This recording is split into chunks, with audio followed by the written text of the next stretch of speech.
According to The Guardian, the people who showed up to Tommy's Unite the Kingdom rally are According to The Guardian, the people who showed up to Tommy's Unite the Kingdom rally are basically a bit more people than you'd see at an American football game. See if this looks like the number of people a little bit more than the number of people you'd see at an American football game. This is the footage that The Guardian posted when they said it's 110,000 people. Okay, so look, there's some big circle thing here. Don't know what that is.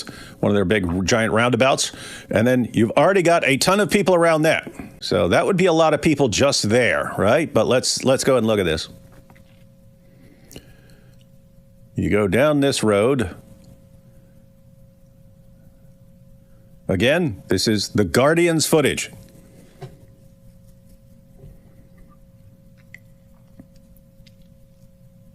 Are they just not? I mean, seriously, if they're going to lie about the numbers so badly, then, no. At least they'd cut the footage eventually, right? They wouldn't just keep going. It gets worse. They just want to keep showing after they lied to everyone, right? Look at this. They're still going. You can't see that. There's a shadow there, but that's all packed too. And then all those trees. And then you're still going out there. And look at that. And then look. And then they're coming from all different directions there. Look at that.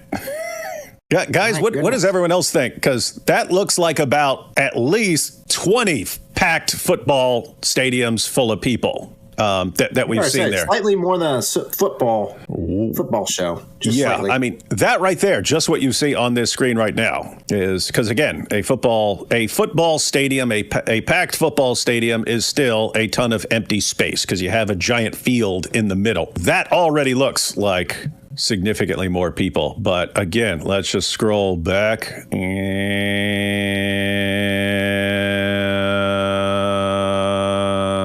all the way back here, and my goodness, 110,000 people. My goodness, Guardian, you guys are a freaking joke.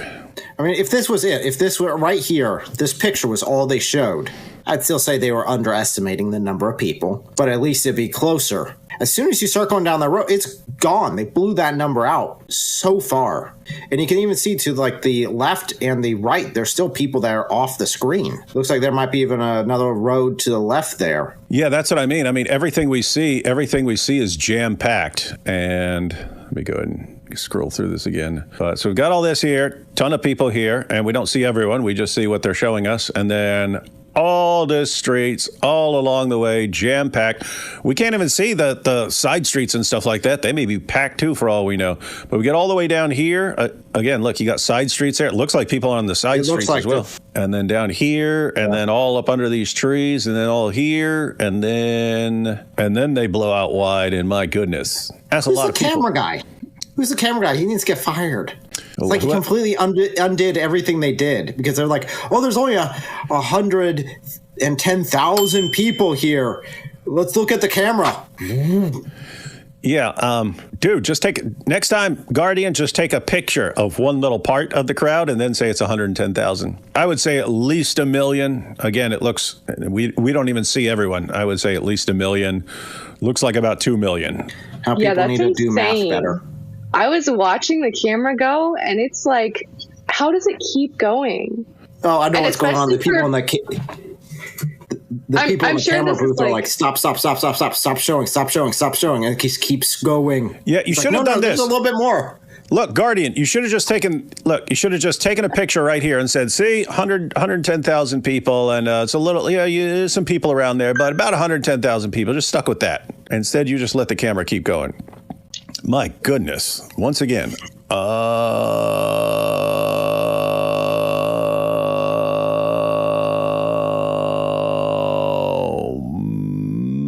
man. That's a lot of people there. Just as a point of clarification, are these supposed to be all like alt-far right people? Because if that's like far right or something, that's a pretty big extreme. Yeah, the idea of calling something, and this is the problem with like the media calling anything that is like basically right, like to the right of center, they now call far right and so on. But the idea of having a far right was that there's an extreme fringe. Same thing with the far left. There's an extreme fringe that is not necessarily representative of what regular people on the left believe and so on. So I think that's why I'm seeing them like tone down their language in their headlines and so on, is they're just realizing, wait a minute, we can't label everyone far right, or it kind of takes away any sort of meaning of far right. Yeah, that's crazy. I hope they have a good amplification system. I mean, if they're going to call all these people racist because they're there to see Tommy, then it seems the UK have a bit of a problem. That's a lot. Tommy was saying this was the biggest rally they've ever had, and we'll be checking out footage, Tommy, afterwards and so on. All right, guys, the basic idea for what we'll be covering is Tommy had a couple hours of footage on his YouTube channel, but it didn't include the speeches, and I'm interested in the speeches. And then he did cover the whole thing on Twitter, but it's like a 7.5 hour video, and my Twitter video downloader would not download a 7.5 hour Twitter video. So I kind of have to wait until they release you could watch it. You could go watch it and scroll through and find everything and so on. But they released a couple. They released a couple of clips separately, and we're going to check those out. Yeah, this is them remembering Charlie Kirk. So let's go ahead and check this out. In all of our millions that are here today, and the 1.6 million people that are watching live, say a thank you and honour the life of one of our generation's greatest, a man who inspired a generation of young men based on courage and based on faith. Let's play this little film. That's awesome. There are people there with signs of him. But yeah, Charlie Kirk, you guys can probably tell there. Tommy was, I don't know if he was sick or if he was yelling so much earlier on that he was losing his voice, but he was losing his voice more and more as this went on. So he was either... Actually, I'm guessing he must have been sick, because Tommy's always yelling and his voice carries pretty well. So I'm guessing he's got a cold or something. What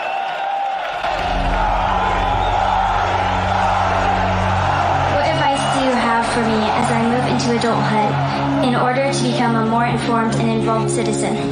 Well, first of all, thank you for being here, and I have hope thanks to people like you. How old are you again? 13. 13. Here's a couple things I want to encourage you to do. Learn something new every single day. And focus on what it means to be a good person and a person of strong character. Aristotle said that courage is the ultimate virtue. Without it, there are no other virtues. If people aren't courageous, you don't have honesty. You don't have justice. You don't have beauty. You don't have wonder. And so at age 13, I want you to commit yourself to a life of courage. Courage is doing the right thing when you don't know how it's going to work out. Courage is committing yourself to the correct course of action, regardless of the cost associated to it. Every human being, I believe, is made in the image of the divine, is sacred, is unique, and if we get away from this principle as we have, we not only have moral degradation, we not only have the collapsing society around us, but it's bad for that being itself. That being itself is unique. That being has rights, and who are we to say, just because we're older, that we get to murder it? Thank you.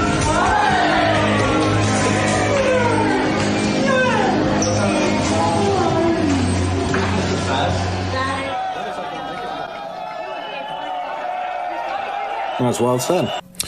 Yeah, that was good. We might come back to that later on for anyone who wasn't here to check it out. But yeah, they played that little clip of Charlie, and we'll see what happens now.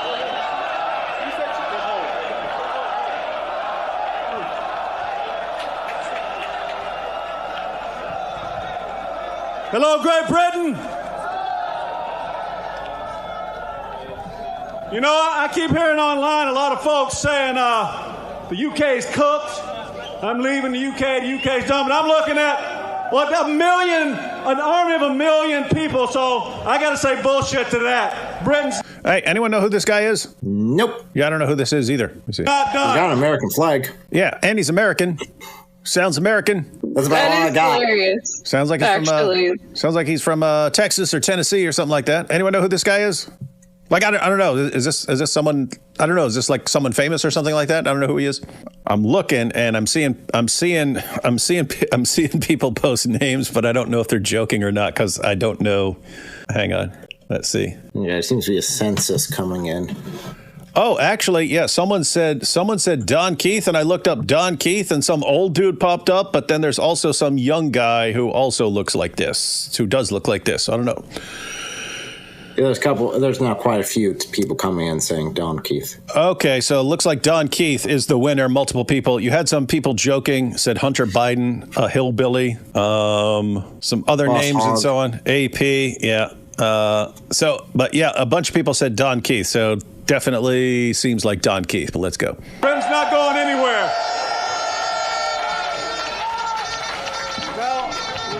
My name's Don Keith, for any of those who Why? don't I could have know just me. played that. Tommy Robinson and the folks who put this together are giving me the great honor. Can you imagine I stop it and then we spend like 3 hours figuring out who this dude is, and 2 seconds later he said it. I'm Don Keith. Anyway. Of singing our national anthem for you, and it's one of the honors of my lifetime, so I want to thank you for that. Wait, And which national I anthem? sing this today. I want to do it to dedicate it to Charlie Kirk, great man that was taken from us way too early. I think it's American. This is a man who created a platform to people to come and debate the right way civilly, which is what free societies are supposed to be all about, and they took him from us. They killed him for it. And so that's what we're up against. That's the evil we're up against. But I'm going to sing the national anthem right now, and I thank you all for that opportunity. The U.S. anthem? I think the Russian anthem.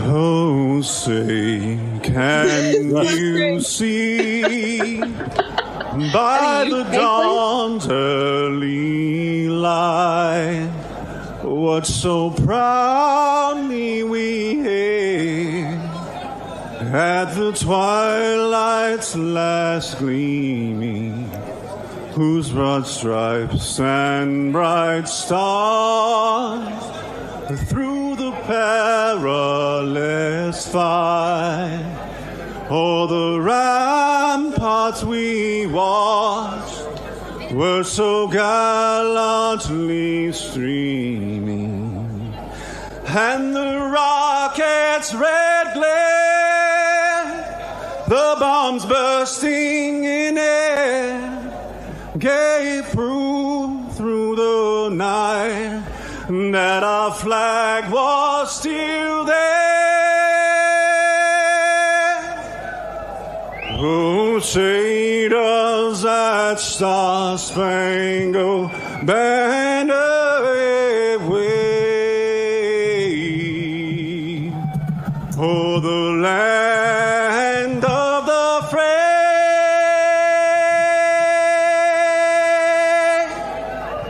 and the home of the brave. Thank you all very much. I love you all. I love you. God bless Great Britain. God bless America. I'm Don Keith. Thank you. Hey, yeah, this is what I was thinking. So the Ninja in Converse says, did they sing the anthem of the UK? I think you mean in the UK? Because this, because this song is about being attacked by England. Yeah, wasn't this?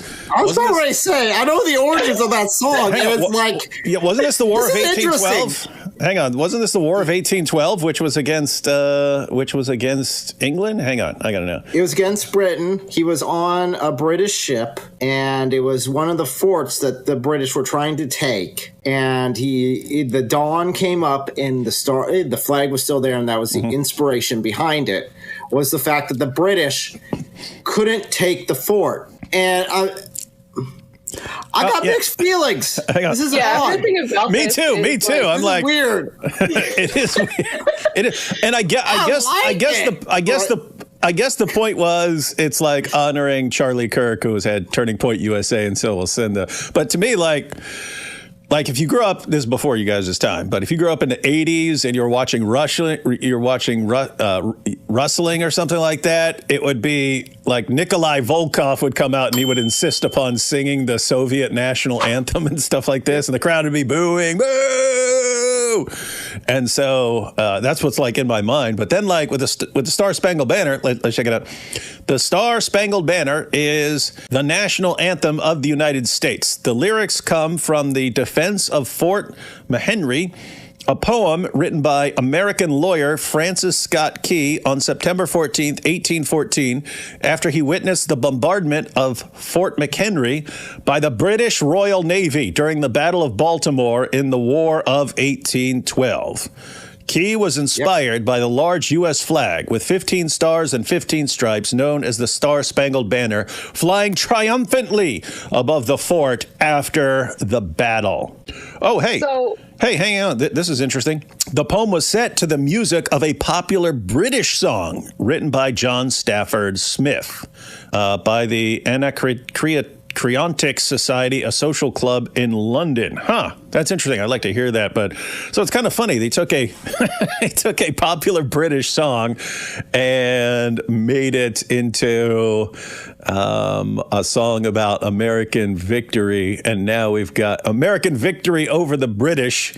And then it gets sung in 2025 at a rally for uniting the kingdom. I don't know. There's something awesome and funny about it, and there's something a little messed up. I don't know. It's got a weird vibe.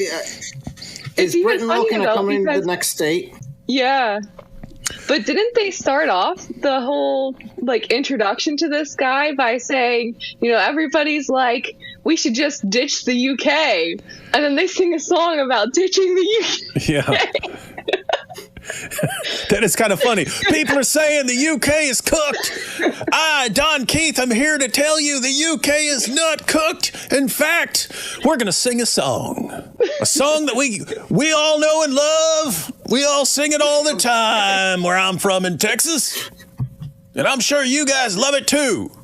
Let's sing a song about you guys getting your behinds handed to you in the War of 1812. I'm sorry. I'm waiting for the Yankee Doodle to be the next song he sings. That would be on the same level. Oh, boy. This is funny. I see people talking about the dumping the tea. Yeah. And next, we're going to sing a song called the Boston Tea Party. Awesome stuff. All right. Let's let this continue. USA. USA.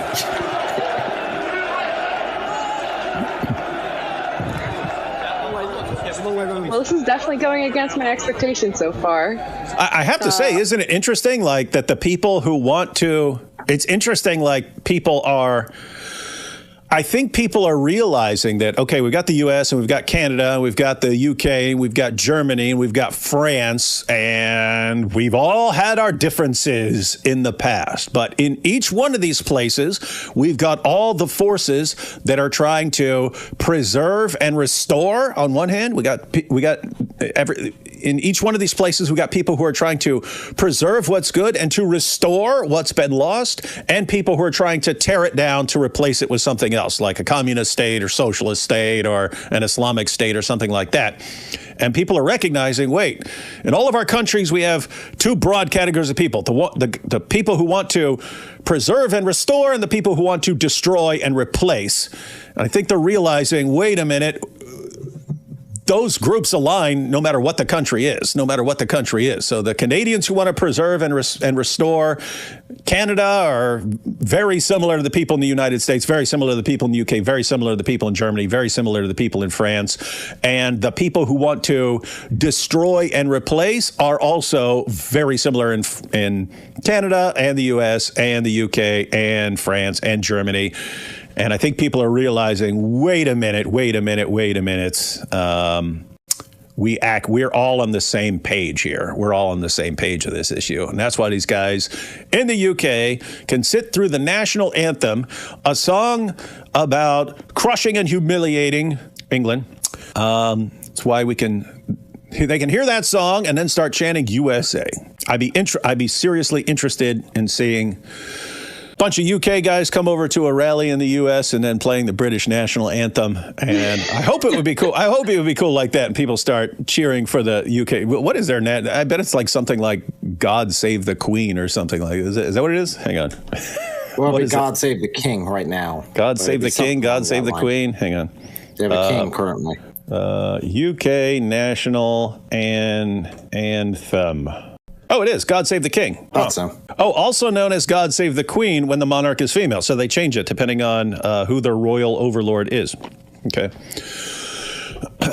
All right. Let's let this continue here. There we go. We're gonna. We want everyone now to fall. Oh, that was everyone. That was them posing for pictures with the U.S. flag. Huh, that's interesting. There we go. We're gonna. We want everyone now to fall silent as we pay respects for 1 minute for one of the bravest fighters, one of the most intelligent fighters, certainly is going to be seen in our lifetime. To Charlie's family, we all pray for you and we hope we honour his life. And you'll know when the minute's up because the bagpipes will play.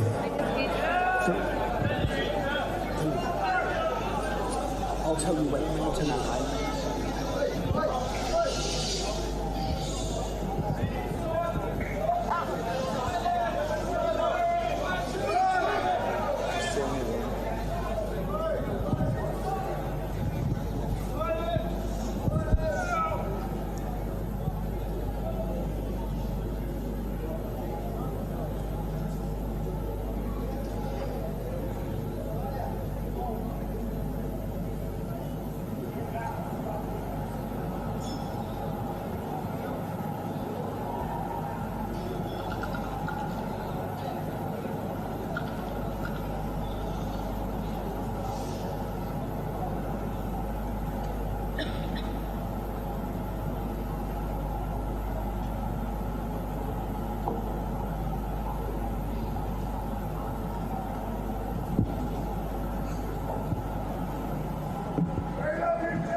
Bear in mind, this is a context in which they get in trouble for praying quietly, typically, in the UK, like time and time again. And all these people gathering together to not necessarily all pray, but certainly some of them boldly, publicly, quietly praying together. It's pretty cool. It's weird. It's like the main obstacle, the main thing that's being used to subjugate Great Britain is just their like fear of being called names, or it's fear, right? I mean, you could take back Great Britain in a heartbeat, but you just have a bunch of people who are, one, you got the sort of baseline people who you just were too worried about being called names and so on, but then you have like the government that will actually lock you up. So that is more, that's a bigger concern than simply being called a name. But if the people of Great Britain in general just said, you know what, we're not going to be scared anymore because this is not a time to be scared. You win, guys, you win. It would be over. It would be done. You've already won the moment you stop being scared of what they can do to you. Anyway. All right, so now we got the bagpipes. It's also cool. So we had the U.S. national anthem sung, and then right after that, we have traditional American instrument, the bagpipes, which were developed. We're just talking about wrestling, but Roddy Piper. Roddy Piper, everyone. We got Roddy Piper. Introduced the bagpipes around the world, and now they're being played in London.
I see some people complaining because I pointed out the fact that the bagpipes are a traditional American instrument. And they're saying, no, it's not true. It's not true. Well, how do you explain this, guys? Huh? See, they're in denial. Well, considering some people think bagpipes originated from Egypt, denial is not too far from that. Roddy Piper, ladies and gentlemen. Roddy Piper, my favorite rustler of all time. Hot Rod. All right, this is almost over. Let's see. Pretty cool they picked a Christian song. What's that? It's pretty cool they picked a Christian song. It's they went from picking a USA song to Amazing Grace, which is definitely what the UK needs, but pretty cool. Bagpipes are weird because it's kind of like a dumb instrument, but it's for some reason it's perfect for funerals and stuff like that. Sounds perfect for Amazing Grace and so on. All right, guys, you're hearing it. If I ever get brutally murdered by jihadis, I want the bagpipes played at my funeral or memorial, whatever. And as a second request, I'm putting it here so everyone remembers, I want everyone to take my body and make it animatronic like the mouse at Chuck E. Cheese. You know what I mean? And then I'm going to record stuff ahead of time. And at my funeral, I want my animatronic body there, but like audio coming out and saying stuff. And I know it's going to be creepy, but I don't mind being creepy at my funeral. And play the bagpipes. So you have my wishes now for my funeral. And remind whoever's in charge of my funeral, remind them that I have declared this and play this clip for them so they get it right. And if they don't get it right, then show up and protest at my funeral. Protest? You're calling for a protest at your own funeral. If they do not make me animatronic in accordance with my wishes. Lots of people will put some fingers together. Charlie! Even in the UK, man, they love Charlie. Yeah, when you hear people videos. talk. What's that? One of the videos that has been going around online, some leftist there who's saying, no one will even remember. No one's going to get inspired by Charlie. No one's ever going to even remember him. He'd just be a real quick thing, and then everyone will forget, basically. No.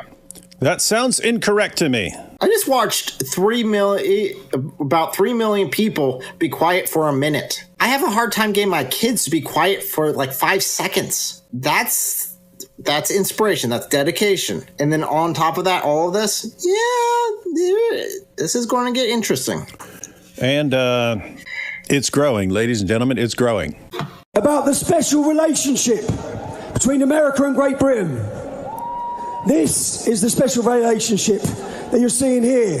It's not between our governments. Does anyone think David Lammy or Keir Starmer have got a special relationship with America? Oh, they do have a special relationship with America. Keir Starmer and those other guys. They do have a special relationship. You're on our crap list. That's your special relationship of your leaders. They hate America. They hate everything it represents. They hate freedom. Keir Starmer dared to make a Twitter post about the murder of Charlie Kirk. He called him out. If Charlie Kirk lived in this country, he'd be imprisoned for some of the things he said. So today, as well, there's only one country in the world and one government that's fighting for all of our free speech. It's not our government. It's certainly not the European Union. It's the Republican Party in the United States. It's J.D. Vance. It's Donald Trump. Wow, you got a lot of pro-America fans over there. Huh. At a UK rally. These are interesting times. These are interesting times. So now the question would be, which one's going to become the 51st state first? Is part of Canada or part of the UK? Which one's going to join up first? We'll take the UK. I mean, Canada's closer, but it would be awesome to have a good base right outside mainland Europe before we take that as our 52nd state. Or maybe we'll go Great Britain, then Canada, then the rest of Europe. What's funny is there are people, anytime you say anything like that, there are people who flip out, no, oh my goodness, let's vote in a new leader who will stop them from taking over. You guys understand? We're joking, right? Anyway. Well, that would be though if you weren't joking. Like if the U.S. left Britain and then took Britain back as part of the U.S. Oh, it'd be hilarious. I would love that. That would just be so much irony. It's like, oh yeah, we rebelled, we got our independence, we became better, and now you're one of us. You're now one of our little states. Come here. You know what we should do? Tie like a big rope around Great Britain and then attach it to a boat and then have the boat like haul it over here and have it like right off the coast. So we're way closer. We're way closer, and that way we can exercise better control. No, we're not trying to be mean now, everyone. Very convenient. You guys are being very cool today at the Unite the Kingdom rally, and we think you guys should be united in crushing everything that wants to keep you from being united.